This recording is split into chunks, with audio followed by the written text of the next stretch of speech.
que l'on associe souvent les évangéliques à la question de l'évangélisation. Bien évidemment, derrière, il y a la question du prosélytisme. On retrouve chez les évangéliques parfois un vocabulaire un peu conquérant. On se souvient il y a plusieurs années déjà, de cette une du Nouvel Observateur qui avait titré « Les évangéliques, la secte qui veut conquérir le monde ».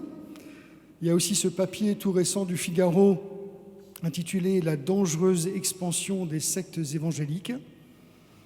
Derrière cette idée se cache toute la sensibilité des Français aussi à la question du prosélytisme, à la question d'une expression religieuse militante, toujours perçue un peu comme suspecte, en tout cas questionnant quelque chose qui est au cœur même de la culture française.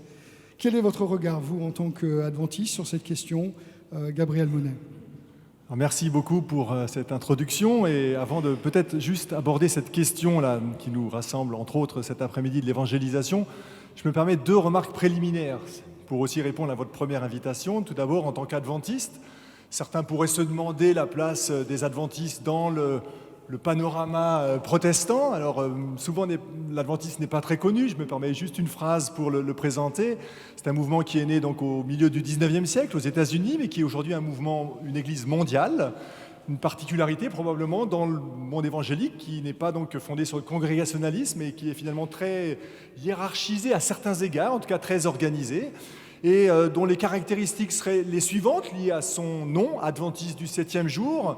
L'adventisme, advent, met l'accent sur l'espérance, donc l'attente du retour de Jésus, et adventiste du 7e jour, parce que le sabbat est respecté, vécu comme le jour de culte par les adventistes, dans cette dynamique où le salut par grâce amène, et je crois qu'on partage tout ça finalement, mais à être vécu dans une conséquence où nous vivons les paroles de Dieu, les 10 paroles, incluant le 4e commandement qui concerne le sabbat. Et peut-être un dernier élément serait la vision holistique des adventistes qui cherchent à mettre ensemble l'esprit, l'âme et le corps. Et donc toujours, les adventistes ont eu un soin particulier pour une vision complète, y compris dans le corps et la santé. Deuxième remarque préliminaire pour l'ensemble des sujets finalement qui nous concernent cet après-midi, y compris celui de l'évangélisation, c'est dire qu'il y a une diversité de visions, d'opinions dans le temps et dans l'espace. On n'a pas toujours pensé de la même manière dans l'adventisme, et je discerne, et ça me réjouit à certains égards, peut-être que d'autres moins, ou ça peut être inquiétant, mais qu'on évolue dans notre pensée. Et par ailleurs, on ne pense pas tous la même chose, que ce soit les uns ou les autres, en fonction de nos cultures et de nos points de vue ou de nos sensibilités. Donc l'adventisme est aussi parcouru en interne par une vraie diversité. Donc je vais assumer mon point de vue, qui ne sera peut-être pas forcément exactement partagé à la lettre par tous les adventistes. Alors concernant l'évangélisation, puisque c'est la question première qui est posée, je ferai 4 remarques pour aller très vite. La première, c'est que les adventistes considèrent assez clairement que l'évangélisation fait partie de la vie normale du croyant et d'une juste vision de l'Église. Donc on n'a pas de honte à dire « oui, c'est notre mission que d'évangéliser ». Les envois en mission du Christ ressuscité modélisent et justifient évidemment cette vocation d'une Église qui a vocation à être une Église témoin en tant qu'Église et une Église de témoins. Deuxième remarque, d'un point de vue conceptuel, mais aussi avec des implications pragmatiques, il y a une claire orientation aujourd'hui, ce n'a pas toujours été le cas dans l'histoire, pour privilégier ce qu'on pourrait appeler l'évangélisation relationnelle. C'est-à-dire une vision que, à titre personnel, j'aime bien appeler missionnelle plutôt que missionnaire. C'est finalement une critique à triple niveau d'une conception de la mission. D'une part, justement, une prise de distance par rapport à une approche conquérante, voire à un moment donné colonialiste de la mission. Deuxièmement, que l'Europe, donc la France, est aujourd'hui terre de mission, avec tous les enjeux de sécularisation, de post- ou d'ultramodernité. Mais aussi, troisièmement, que la mission est d'abord celle de Dieu avant d'être la nôtre. Et donc une vision de l'évangélisation qui est peut-être plus théocentrée qu'ecclésiocentrée. Dans ce sens-là, l'Église est un moyen et non une fin. Donc concrètement, il y a des invitations dans les églises adventistes à assumer un témoignage personnel. Il y a parfois, bien sûr, encore et toujours, des événements, des actions, certains les appellent des campagnes d'évangélisation, les conférences. D'un côté pratique, ça passe aussi par un certain nombre d'implantations d'églises. Troisième remarque, l'évangélisation se situe dans une vision large et ouverte de l'Église par rapport à sa présence au monde et son influence dans la société, et qui est une réalité pour l'adventisme de longue date. En particulier, 4 domaines témoignent de cet engagement historique de servir le monde, finalement. Cela a été présent dans la dernière capsule vidéo où cette jeune adventiste de Neuilly parlait de son engagement dans ADRA, où le secours, le service humanitaire est quelque chose de très fort. Et on ne voit pas de dichotomie entre l'action sociale et la proclamation par la parole. Il y a une vraie complémentarité. Mais aussi, de manière peut-être plus surprenante, je l'ai évoqué tout à l'heure, au travers de la santé. Les adventistes considèrent qu'on peut évangéliser ou être présent au monde, servir ce monde en soignant les gens, à l'image de ce que le Christ a fait. Et dans le monde adventiste, il y a un très très grand réseau d'hôpitaux, de dispensaires, d'actions sanitaires. Également au travers de l'éducation. Le réseau adventiste éducatif est le premier réseau protestant mondial d'éducation. Il y en a un certain nombre en France, peu en Europe à cause des législations et des complications, mais pratiquement dans certains pays, il y a une église, une école. Et au travers de cette dimension de l'éducation, il y a une vraie implication dans l'évangélisation. Et puis enfin, au travers de la liberté religieuse, l'AIEDLR, l'Association internationale pour la défense de la liberté religieuse, qui est loin d'être une association qui a été créée au bénéfice interne, mais vraiment pour permettre à tous d'avoir cette liberté de religion. C'est un élément absolument important. Alors je conclus avec une petite remarque, puisque ça a été présenté comme des défis, notamment celui de l'évangélisation et des sujets suivants. Alors bien sûr, le défi de l'évangélisation, il l'est pour les évangéliques et donc pour les adventistes, à bien des égards. Mais on pourrait presque s'étonner que ce soit présenté comme un défi pour les évangéliques, parce qu'il me semble qu'il le serait peut-être encore plus pour d'autres protestants ou d'autres chrétiens. Un des faits les plus objectifs que nous avons sur le protestantisme et dans sa recomposition est une statistique sortie de la Nouvelle France protestante, ce livre qui a marqué notre décennie, sous la direction de Sébastien Fath et de Jean-Paul Willem, sorti en 2011, qui disait qu'il y avait, sur 100 protestants, il y avait 22 protestants présents dans nos églises dont les parents n'étaient pas protestants. Un signe, je crois, tout à fait objectif de cette recomposition, mais aussi sans doute du signe de l'évangélisation. Alors, est-ce que c'est votre cas dans votre église à Créteil, Yvan Carluère ? Qu'est-ce que vous constatez, en fait, vous qui êtes justement dans une église en pleine expansion ? Alors effectivement, c'est vrai, on a fait des statistiques puisqu'on fait un sondage annuel et on peut dire, nous, qu'une majorité de personnes ne sont pas nées dans une famille ni protestante, ni évangélique, ni mixée. Donc 53% des personnes viennent d'une non-ouverture au protestantisme ou à l'évangélisme au départ. Du coup, pourquoi ils viennent ? On leur a posé la question pourquoi ils viennent. Ils viennent parce que des amis leur ont dit de venir. Donc on revient sur l'idée que c'est l'amitié qui est la première raison. À l'heure où il y a tellement de sectes et d'endroits bizarres, ils ont besoin d'avoir une personne qui soit un peu le prescripteur, qui dit l'endroit où je vais est un bon endroit. Et donc ça doit être testé et approuvé. Moi, le mot évangélisation, je le trouve abominable. Donc, alors je parle en mon nom à moi, je ne parle pas au nom de tous les pentecôtistes ou tous les charismatiques, on est bien d'accord. Déjà, lui, en tant qu'adventiste, il a du mal à parler aux tous les adventistes qui sont hyper structurés. Alors les pentecôtistes et les charismatiques, là, j'ai aucune chance de parler en leur nom, donc je parle juste en mon nom. Mais pourquoi, pour moi, évangélisation, c'est dramatique ? Parce que quand j'étais petit, on faisait ça comme ça. Effectivement, c'était une caractéristique dans les unions pentecôtistes de faire une réunion d'évangélisation du dimanche après-midi. Dramatique d'ailleurs, où il y avait 1 ou 2 SDF qui venaient et on leur sautait dessus pour qu'ils se convertissent. Ça ne marchait jamais. Et heureusement d'ailleurs, parce que sinon ça aurait été de la manipulation totale. Mais le système d'inviter à une réunion d'évangélisation, j'ai réalisé quand j'étais prof dans le lycée à Meaux, prof d'un lycée public, c'est que j'irai jamais dans une mosquée à une réunion d'islamisation. Je veux juste une réunion normale, pas une réunion d'islamisation. Et le mot évangélisation est terriblement violent, donc nous on l'utilise jamais. Est-ce qu'on se sent ambassadeur de Jésus-Christ ? Oui, absolument. Mais évangélisation, les actions, là, c'est horrible. Maintenant, les gens viennent parce qu'ils aiment, parce qu'ils en parlent à leurs amis, et c'est même pas une stratégie pensée. Donc, des fois, on pourrait croire qu'il y aurait des techniques. Il n'y a pas de technique. Aimer les gens vraiment inconditionnellement et parler-leur de l'amour de Jésus. Et en fait, je pense que la Bible a tout ce qu'il faut pour que les personnes s'y attachent, en fait. Il faut juste la présenter de façon moderne, dynamique et concrète. Voilà. Et les gens, ils viennent, ils ont soif de Dieu.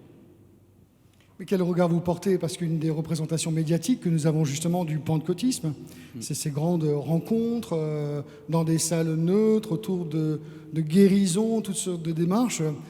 Quel regard vous portez sur ce pentecôtisme-là?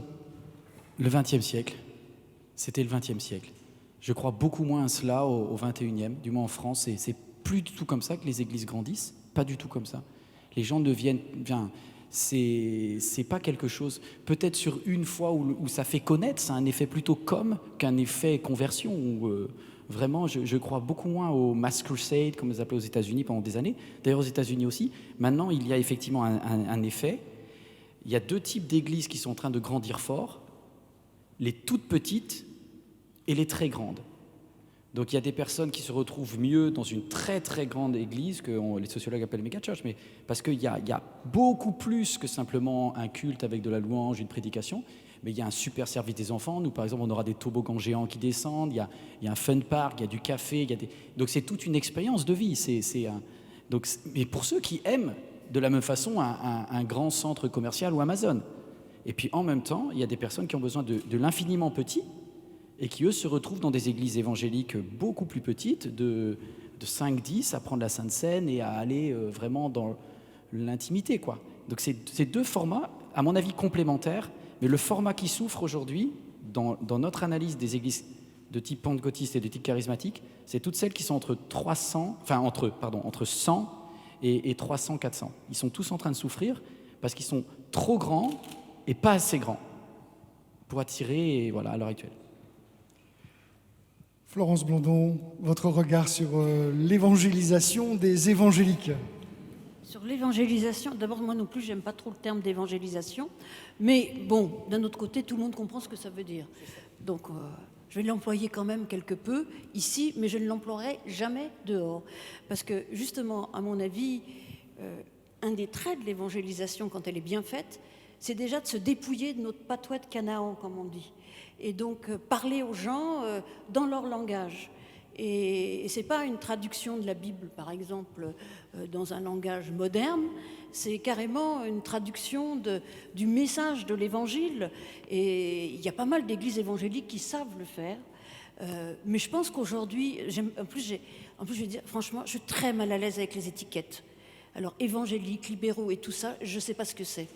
Parce que des fois, j'écoute des prédications de collègues dits évangéliques et je m'y retrouve tout à fait.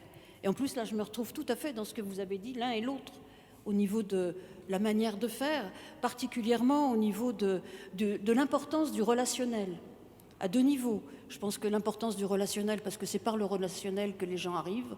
Et bon, alors, moi, je suis issue de l'armée du salut, alors je faisais des plein air quand j'avais 15 ans, mais je ne le ferai plus jamais, ça.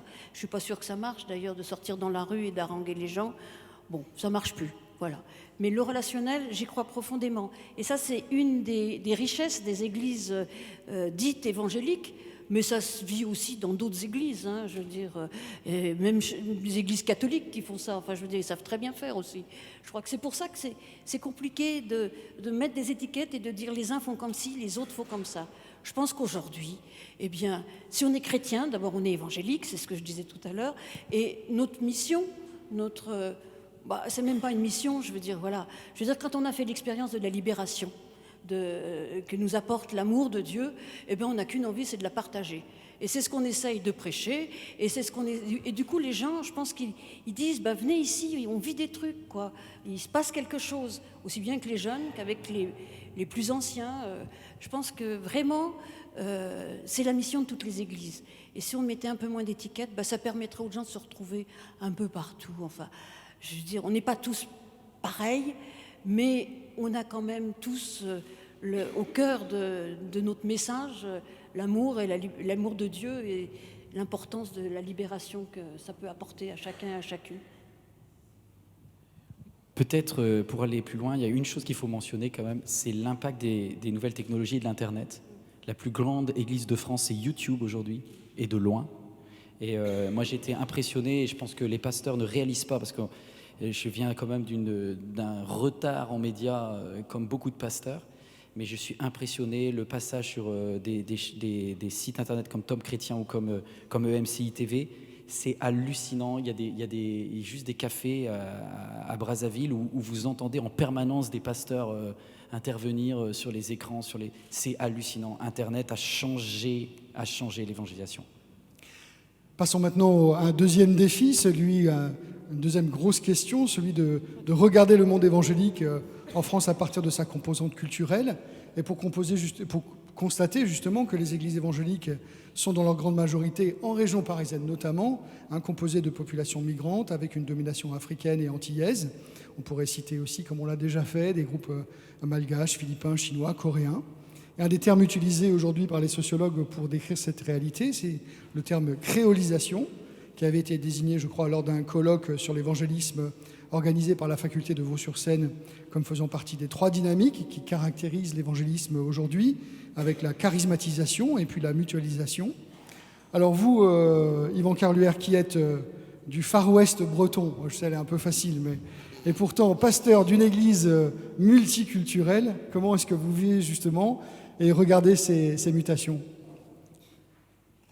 Alors oui, je viens non seulement du Far West breton, mais je viens d'une des églises les plus traditionnalistes, les plus fermées de Bretagne. Donc je viens du fond de ceux qui étaient vraiment résistants. Donc aujourd'hui, j'ai l'impression, comme l'apôtre Paul, quand il dit « moi, pharisien, né de pharisien », et c'est vraiment mon histoire personnelle.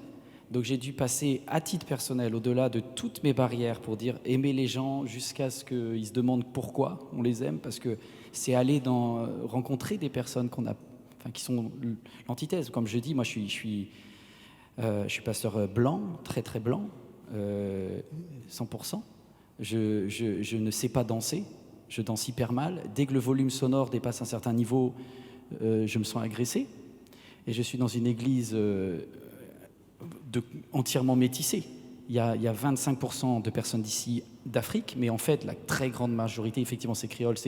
On dit créole, mais en fait, c'est tout métis. C'est-à-dire que c'est parce qu'un papa blanc, maman noire, inversement, ou bien caraïbe, etc. Donc, on sera 100% métis. 100% métis dans 15 ans, c'est 100% métis. Mais moi, j'ai fait ce choix de me dire, mais on est là pour aimer les gens tels qu'ils sont. Juste une statistique qui m'a impressionné, 53% des enfants qui naissent en région parisienne naissent d'un parent issu de l'immigration ou de l'outre-mer. Donc déjà, c'est un fait. La majorité est métisse aujourd'hui en Ile-de-France dans toutes les maternelles. Donc, toutes nos églises le seront dans quelques temps, c'est normal. Alors faisons-le, changeons. Donc je me suis adapté, oui, à MLK.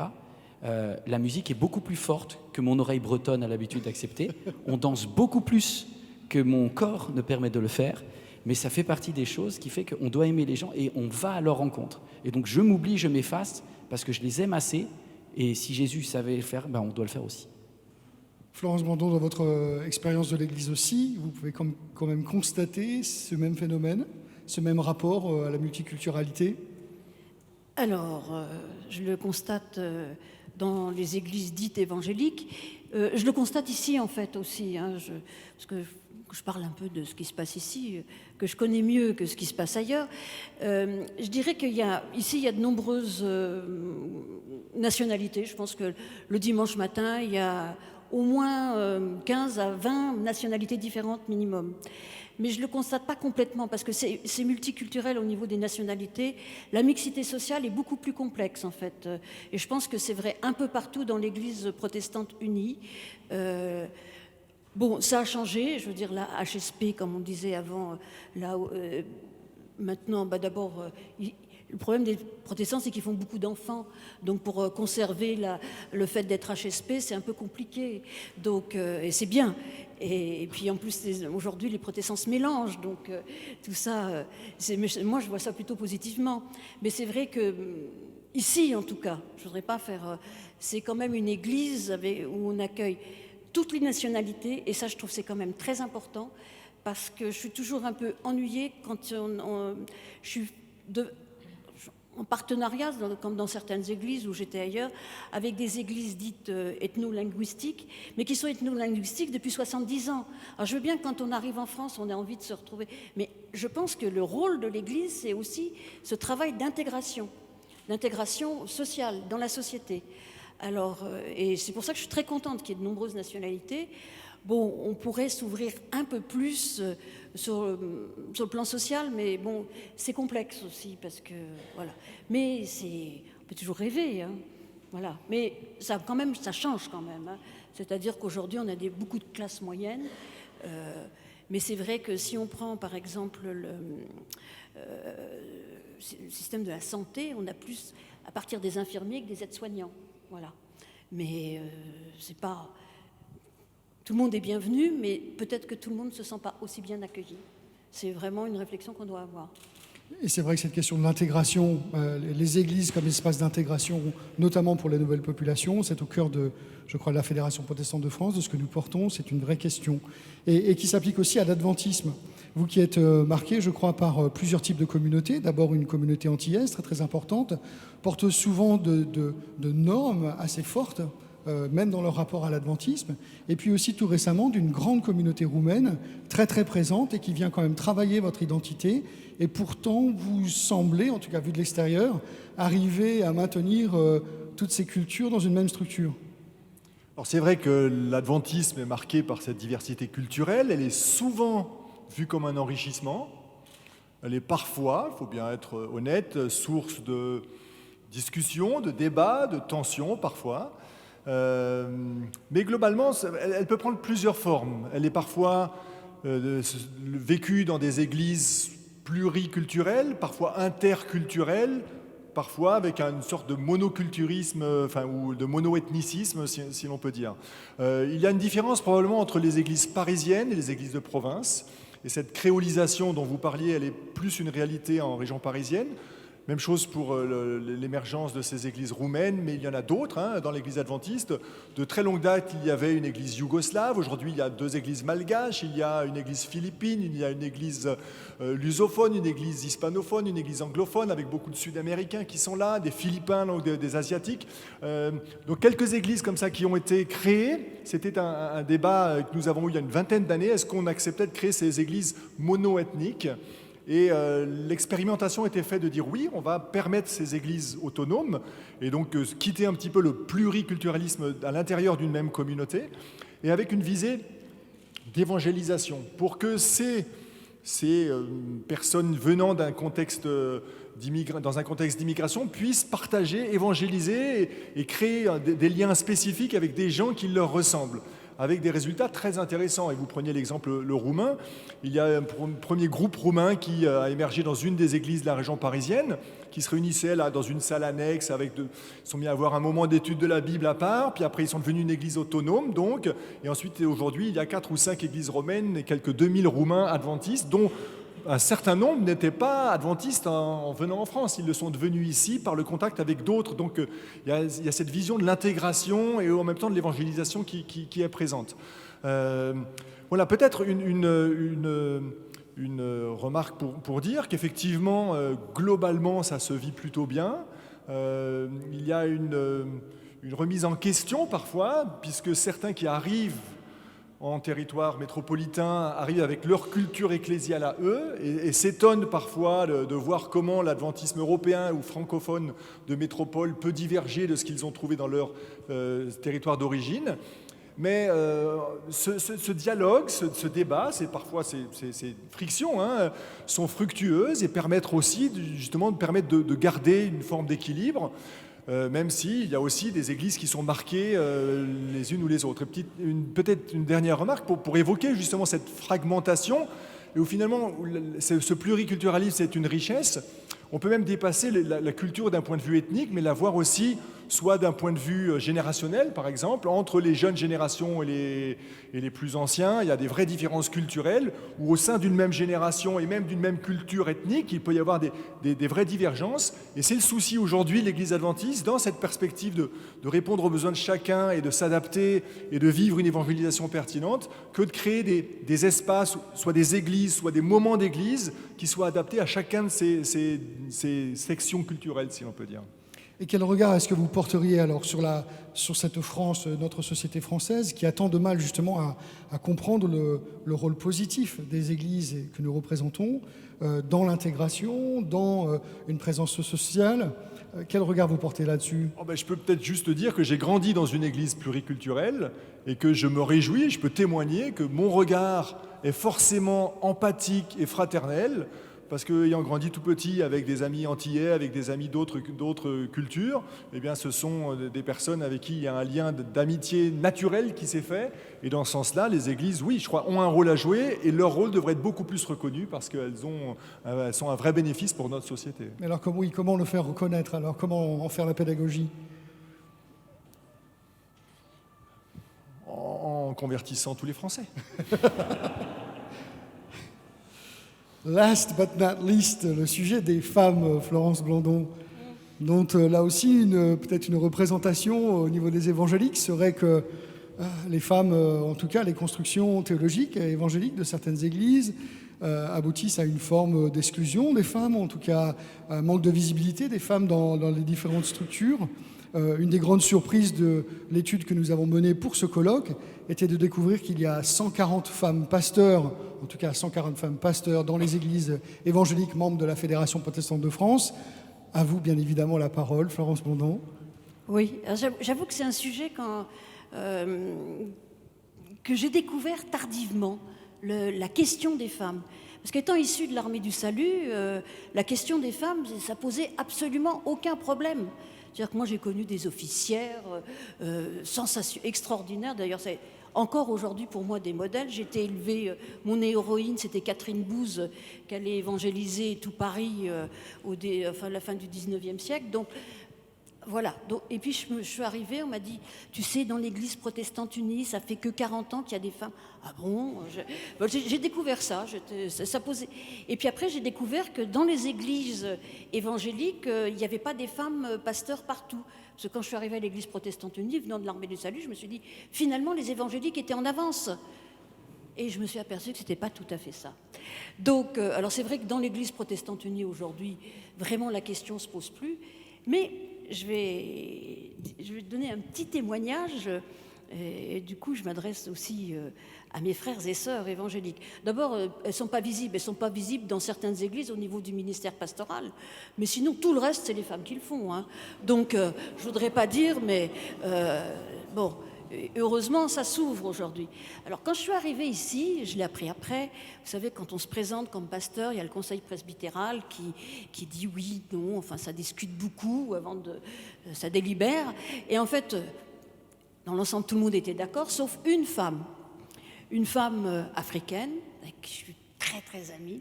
Elle a dit, ah non, on ne peut pas avoir une femme pasteur parce que les Africains ne vont jamais pouvoir accepter une femme pasteur. Bon, mais comme elle était toute seule, je suis arrivée quand même comme femme pasteur ici au Temple de l'Étoile. Et je pense que c'est elle qui me défendrait le mieux aujourd'hui. Donc, ça a été très rapide d'ailleurs. Et alors je vais vous dire une chose. Aux églises évangéliques qui hésiteraient, je dis mais osez, essayez. Et puis faites confiance aux femmes comme Jésus a toujours fait confiance aux femmes. Donc allez-y, osez. Et vous verrez, jamais vous serez déçus. Bon, vous pouvez être déçu peut-être, mais pas parce qu'elle est une femme, parce qu'on est des fois déçu par son pasteur, hein, que ce soit une femme ou un homme. Alors voilà, mon message c'est osez, allez-y. Yvan Carluère, oui. Ça s'applaudit. Derrière cette question, c'est peut-être justement le... Je fais une petite confidence, effectivement. Oui. Je pense que si l'église MLK n'avait pas 2000 personnes, j'aurais peut-être été viré de ma fédération. Parce que depuis, effectivement, maintenant 3 ans, nous, on reconnaît officiellement le ministère des Femmes. Pour les assemblées de Dieu en France, ce n'est pas acquis au niveau national. Mais les 3 plus grandes assemblées de Dieu, que sont à Bordeaux, à Créteil et à Lille, les 3 reconnaissent le ministère des Femmes. Donc maintenant, c'est accepté, même en leadership et tout, en pasteur, pas. Parce que des fois, il y a des titres de pasteur, mais c'est du pasteur de 3e degré. Non, de pasteur en responsabilité. C'est accepté maintenant dans toutes ces églises et assemblées de Dieu. Donc je pense qu'à peu près tout le monde, globalement, aujourd'hui, les charismatiques l'ont accepté depuis le début. La plupart des pentecôtistes, c'était un système très français. Alors, juste une chose, je ne pense pas que ça soit plus théologique, c'était surtout culturel. On a eu un blocage de l'Italie, de la France, de l'Espagne et de la Grèce, que des pays de soleil, mais alors pas du tout ouverts aux femmes. Par contre, les assemblées de Dieu et tous les systèmes pentecôtistes du nord de l'Europe ont toujours eu des femmes pasteurs. Donc, les temps changent et maintenant c'est accepté partout. Voilà, donc il n'y a plus de problème. Il y aurait une forme de paradoxe quand même dans votre identité, en particulier pentecôtiste, qu'on pourrait juger culturellement progressiste. On entend bien des formes de culte qui sont modernes, on entend toute votre référence aux médias, etc. Et puis qui finalement, théologiquement, serait conservateur et aboutirait justement à une espèce de blocage en matière d'évolution sociétale. Comment est-ce que vous regardez cela et ce paradoxe dans vos églises en particulier? Alors, il n'y a pas du tout d'unité là-dessus. On ne peut pas dire que c'est homogène. Je pense que MLK, on est considéré comme quasiment des libéraux des évangéliques. Et je suis considéré comme un conservateur par un libéral du protestantisme réformé. Donc, c'est très compliqué de savoir où on est. Je pense que oui, il y a aussi des chocs culturels parce qu'il y a des églises qui viennent profondément d'Afrique. Et là, pour le coup, c'est pas théologique, c'est culturel. Faut mettre des vrais mots. Et donc, ça dépend de qui a été là au départ et de l'enseignement du départ. Mais là, je ne pense pas que ce soit forcément théologique. Mais oui, sur les aspects de société, on voit bien que quand la Fédération protestante prend une position et le pauvre président là-dessus, il est sûr de se faire taper par un des bouts de la FPF parce qu'il n'y a pas d'homogénéité, c'est sûr. Et à l'intérieur des charismatiques et à l'intérieur des pentecôtistes, il y a une globale... sur les questions de l'avortement, sur les questions de l'homosexualité, il y a à peu près un consensus. Et encore, c'est fragmenté, mais c'est vraiment pas un thème de cheval de bataille aujourd'hui. C'est-à-dire que peut-être c'est notamment tout ce qui s'est passé par rapport à la décision de l'Église luthérienne ou de l'EPUDF avant, il faut oser dire les choses. Il y a des églises qui se sentent vraiment enfoncé, puis il y a des églises pour qui, notamment nous à MLK, c'est un non-sujet, parce que c'est pas un point de conflit doctrinal, puisque c'est eux et c'est leur choix, et il y a un respect de leur choix. Alors que dans certaines unions, où l'idée d'un point de vue sociétal est globale et doit être partagée par tous, oui, ça peut friter là. Gabriel Monet, une perspective peut-être plutôt théologique sur ce point de vue. Alors, quel est votre regard spécifique en tant qu'adventiste? Et on terminera par là. Oui, alors je commencerai à répondre à cette question de la place des femmes dans l'Église, d'un point de vue adventiste, en faisant une affirmation finalement. C'est la valeur intrinsèque de tout un chacun, homme ou femme, aux yeux de Dieu, aux yeux de tous. Ça, c'est vraiment très très clair. Le regard qu'on peut avoir sur le récit de la création, par exemple, où la femme est présentée comme l'aide de l'homme, okay, on l'interprète très clairement comme quelqu'un qui va aider dans le sens positif du terme, et en se rappelant que dans l'Ancien Testament, ce terme est utilisé plus pour parler de l'aide que Dieu est pour les hommes, les humains, que la femme serait pour l'homme. Donc c'est plutôt à la rigueur une position de supériorité de la femme qui va pouvoir aider l'homme. Deuxième élément, après cette première affirmation qu'il faut dire que les femmes ont toute valeur, comme les hommes, c'est de reconnaître la place des femmes dans l'Église aujourd'hui et dans l'Église adventiste. Elles sont plus nombreuses que les hommes dans l'Église adventiste, elles sont très actives, elles sont utiles, elles sont précieuses, elles font un travail extraordinaire. Troisièmement, et là c'est un défi, ou un problème, c'est selon. Dans l'Église adventiste, on est confronté à la reconnaissance du ministère pastoral. Alors c'est lié au fait que nous sommes une Église mondiale et que ce genre de décision se prend au niveau mondial. Ce débat a été posé en 1995 lors de notre synode mondial, puis à nouveau en 2015 pour avoir été refusé à chaque fois. Et donc cela génère aujourd'hui des vrais débats, des vraies frustrations, voire même des tensions, pourquoi pas des menaces de scission à l'intérieur de l'adventisme. Parce que certaines unions d'églises ont décidé de outrepasser cela. Beaucoup n'ont pas été jusque-là, mais ont décidé, pour le coup, de ne plus consacrer les hommes non plus, par solidarité avec les femmes, notamment en Europe. Alors il faut savoir qu'on a 3 niveaux de consécration, il faut que je fasse court, mais voilà, on consacre les femmes depuis très longtemps anciens d'église, et les anciens d'église peuvent accomplir tous les actes pastoraux officiellement dans un contexte local. Donc finalement, on a des femmes pasteurs aujourd'hui dans l'église adventiste, mais elles ne sont pas reconnues. Mais il faut le dire, et c'est mon dernier point, que si on fait une trop courte analyse de cela, je ne crois pas que ce soit essentiellement, même si quelques voix peuvent s'exprimer ici ou là pour des raisons théologiques, mais pour des raisons culturelles. Quand on est sud-africain ou sud-américain ou africain, on n'a pas la même sensibilité, même ouverture. Et aujourd'hui, en Amérique du Nord, en Australie, en Europe, il y a une ultra majorité de personnes qui sont pour la reconnaissance du ministère féminin. Et d'ailleurs, le nombre qui augmente de femmes dans nos facultés de théologie en est un signe et on s'en réjouit beaucoup. Je vous remercie tous les trois. C'était un exercice très difficile de s'exprimer aussi courtement sur des sujets aussi importants, mais c'est le bel exercice de la Fédération protestante de France. Un grand merci à vous trois.